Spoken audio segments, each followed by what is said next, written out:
Hermenéutica del sujeto. Michel Foucault.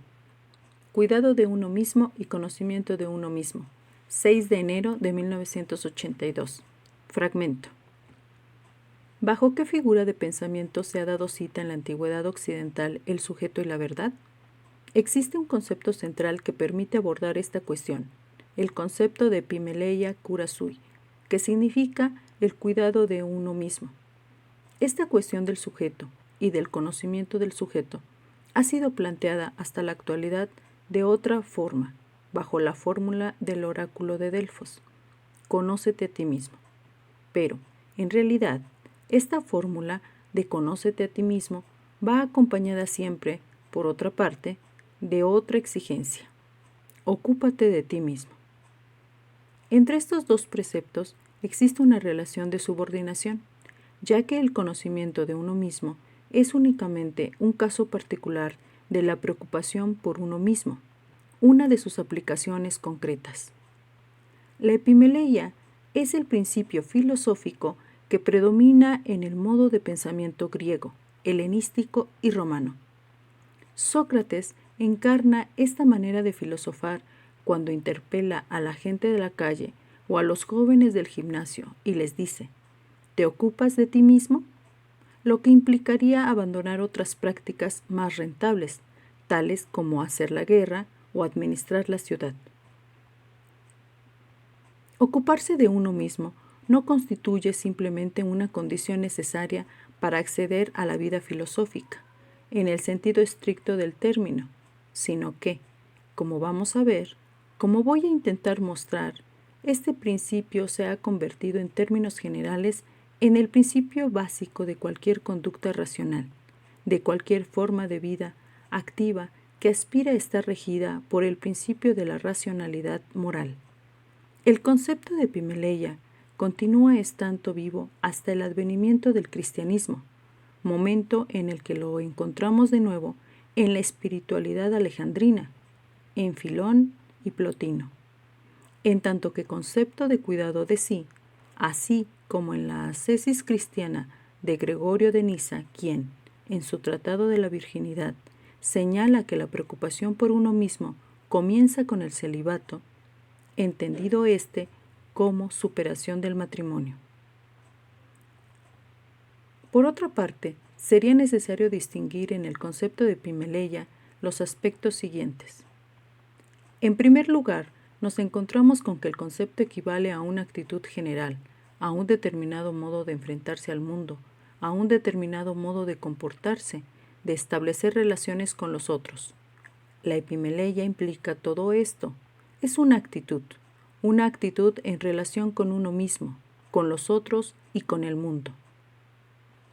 En segundo lugar, la epimeleia es una determinada forma de atención, de mirada. Preocuparse por uno mismo implica que uno reconvierta su mirada y la desplace desde el exterior, desde el mundo y desde los otros, hacia sí mismo. La preocupación por uno mismo implica una cierta forma de vigilancia sobre lo que uno piensa y sobre lo que acontece en el pensamiento. En tercer lugar, la epimeleia designa también un determinado modo de actuar, una forma de comportarse que se ejerce sobre uno mismo, a través de la cual uno se hace cargo de sí mismo, se modifica, se purifica, se transforma o se transfigura. De aquí se derivan toda una serie de prácticas basadas a su vez en toda una serie de ejercicios que van a jugar en la historia de la cultura, de la filosofía, de la moral y de la espiritualidad occidental un papel muy relevante. Entre estas prácticas se encuentran, por ejemplo, la técnica de la meditación, la técnica de la memorización del pasado, la técnica del examen de conciencia, la técnica de verificación de las representaciones a medida que éstas se hacen presentes en la mente. La noción de epimeleia implica, por último, un corpus que define una manera de ser, una actitud, formas de reflexión de un tipo determinado de tal modo que, dadas sus características específicas, convierten a esta noción en un fenómeno de capital importancia, no solo en la historia de las representaciones, sino también en la historia misma de la subjetividad, o, si se prefiere, en la historia de las prácticas de la subjetividad.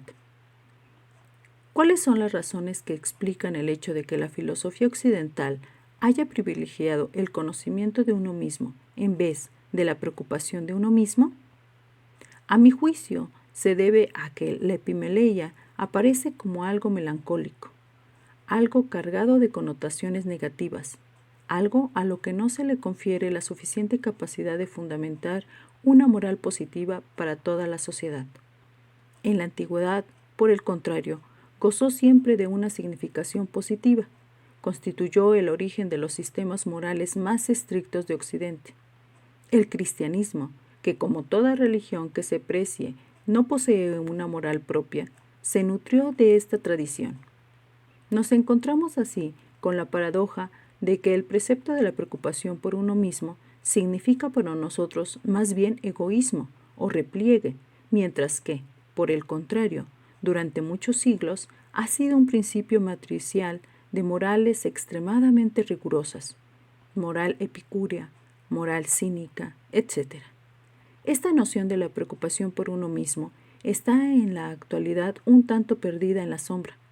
La razón de que esté en la sombra se debe en parte a que esta moral tan estricta, surgida del principio ocúpate de ti mismo, a que estas reglas tan austeras nosotros las hemos retomado de otros sistemas de pensamiento, ya que aparecen tanto en la moral cristiana como en la moral moderna no cristiana, pero en un clima totalmente distinto.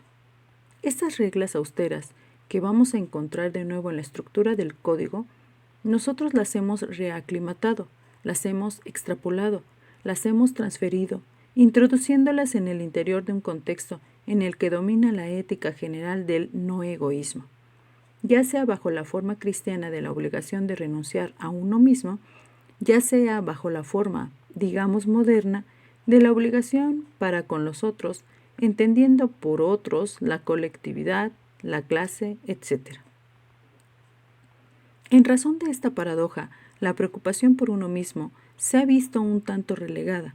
Por una parte, el cristianismo ha integrado el rigor moral de la preocupación por uno mismo en una moral de no egoísmo, pero, por otra, la razón más profunda de este abandono se encuentra en la historia misma de la verdad. El cartesianismo ha puesto una vez más el acento en el conocimiento de uno mismo, convirtiéndolo en una vía fundamental de acceso a la verdad.